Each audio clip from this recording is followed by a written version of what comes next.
Hello again, all you lovely witches and seekers. It's Ryan again, aka Dark Winter Moon.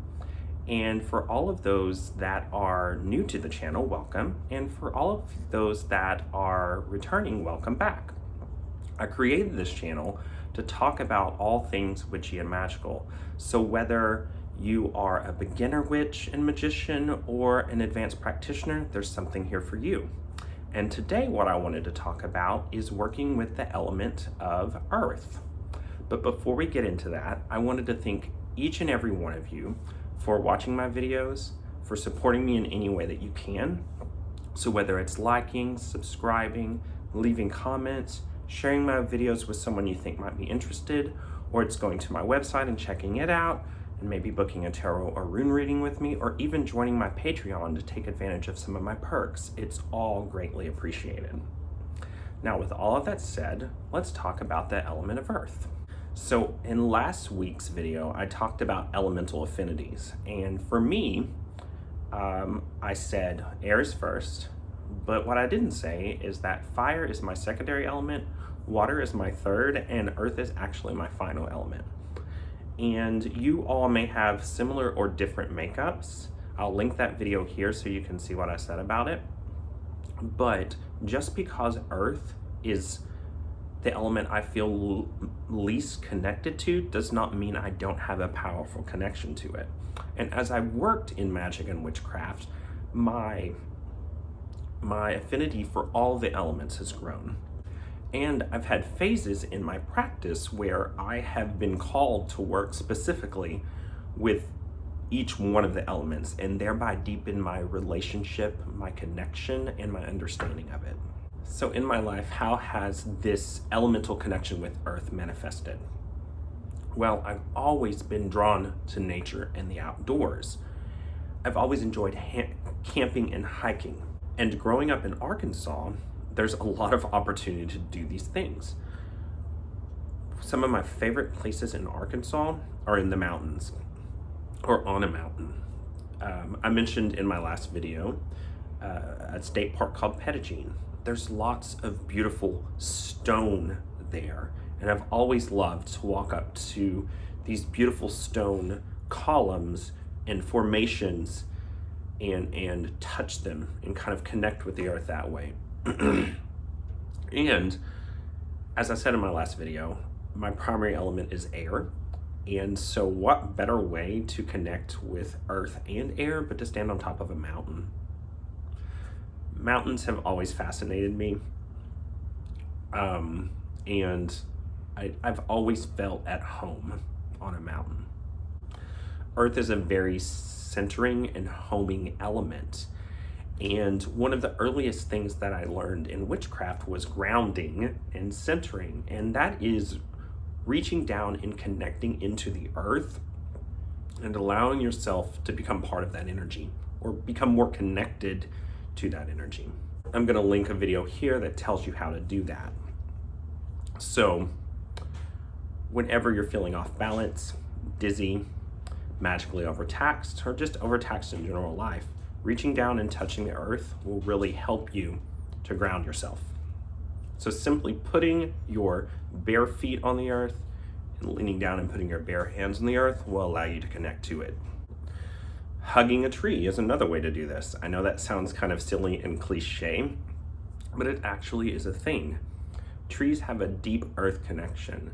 And if you're struggling grounding yourself or connecting into earth energy, go out and grab a tree. You don't have to hug it actually, just touch it and allow yourself to open to its energy and its power. It's firmly rooted in the earth. Its roots extend deep. And so it will help you to become more in contact and in touch with the element of earth. Another way to connect with earth are stones. So I have always felt drawn to big boulders, big stones, rock formations, mountains, like I said.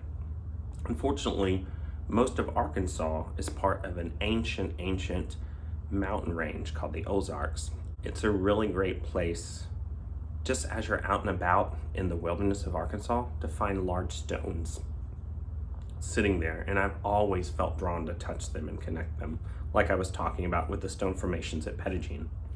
Another cool thing about Arkansas is that it's the only place in the continental US where quartz is readily available. There's quartz all throughout these hills, and there are lots of great opportunities to just go out in the wilderness and find quartz just lying on the ground. And then there's having stones in your magical collection. I have a strong affinity towards quartz and towards anything in the quartz family, amethyst, and I've always just enjoyed stones and jewels and all of those things. But finding a stone that really resonates with you deeply, spiritually, and magically is a very helpful way to get in contact with the element of earth. One of the best ways to find a stone is to go to a stone shop or any event that allows you to go and actually touch the stones and interact with them. And so by touching them and by seeing them and feeling them, even smelling them, don't taste them, some of them are water soluble and poisonous, you find out which stones you resonate with. Doing so is how I found out that I really resonate with quartz, and it's also how I found out that I can't wear hematite. Hematite is too grounding for me. It feels like it weighs me down and pulls me down, and unless I want that, that's really not something I'm going for.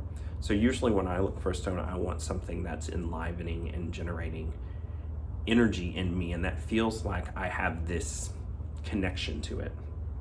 So speaking of going to stone shops, my best friend and witchy compatriot for most of my time in witchcraft, not long after I met her, she revealed to me that she owned, or rather was the caretaker of, a bowling ball size crystal ball made out of solid quartz. And this guy, named Harold, definitely had a personality and had such great energetic feeling and potential. There are often times I would hold him and he would take some built up energy in me and he would transmute it and send it back in to me, changed around into something that was beneficial for me instead of something that I was holding on to that I didn't need. And so sometimes you will meet a stone that has a personality and you know there's something going on there. So watch out for that too. But ever since I met Harold, I started looking for my own crystal ball. And it was in a stone shop that I found my crystal ball, Adrian. And it was love at first sight. There was nothing gonna stop me from getting him. I'm not gonna tell you how much he was, but I did whip out my credit card. And after thinking about it, I left, kept thinking about him, came back, knew it was meant to be. So I ended up buying him, basically financing him. Unfortunately, I don't have him with me right now. He's still packed up in Massachusetts, but I'm gonna put a photo up here of him. But yeah, he's been a great little guy to work with. Not quite as big as Harold, but substantial. And I have a deep affinity with him. He's been with me through most of my practice. And while there have been many other stones that I've had, smaller stones that have come and gone. And that's something interesting that I have personally known about stones or noticed about stones that may be unique to me, but maybe not, is that they come into your life when you need them, and sometimes they go. Sometimes you give them to someone else. Sometimes they just disappear. It's very strange. So if you want to go and get in touch with Earth, the simplest way, like I said, is to go out and touch the ground, preferably bare-skinned. Another way is to have stones in your life, to explore that, to go and see stones, to go and touch them and find out which ones resonate with you. And also to go out and touch stone that's rooted in the earth, or to touch trees that are rooted in the earth. All of these will get you more in touch with the element of earth. And like I said, there's a practice, I linked it earlier in the video, that you can do to ground and center yourself. That's also a very sure way to magically link yourself into the spiritual energy of the earth. One other thing that I forgot to mention is you will find that different stones have different energies for you personally, but that they also do different things in magic. And there are reams of books written about this. I'll see if I can find a good example that I can link below that show the correspondences for different stones. But you can use stones in your magic to enhance it. Like for instance, I use the quartz. Quartz in and of itself is a very great energy battery and energy storage. It also enhances whatever magic you do. I'm by no means an expert on what different stones do. I do know some experts, so I always go to them. I'll link that information below as well. But also just trusting yourself how each stone resonates. So like if you're doing a spell and you really feel like you need a stone as part of it, like I said, go to that stone shop and find the one that resonates with your intent in the spell. Or grab a great book from Barnes & Noble or Amazon that will detail the magical properties of stones. These are all great ways that you can explore working with stones. Well, thank you all so much. As always, I am ever thankful for all your support. So whether if it's something seemingly small like liking my video or commenting or just watching or sharing, those are so important for me and they help me continue to be able to do this for you, and I appreciate it so much. I also thank all of you who book tarot readings with me and rune readings. I really appreciate you, and I also appreciate all of my Patreon supporters. So if you feel led to help me in that way, that's also greatly appreciated. Well, have a wonderful weekend, you all. I appreciate you all, like I said, and blessed be.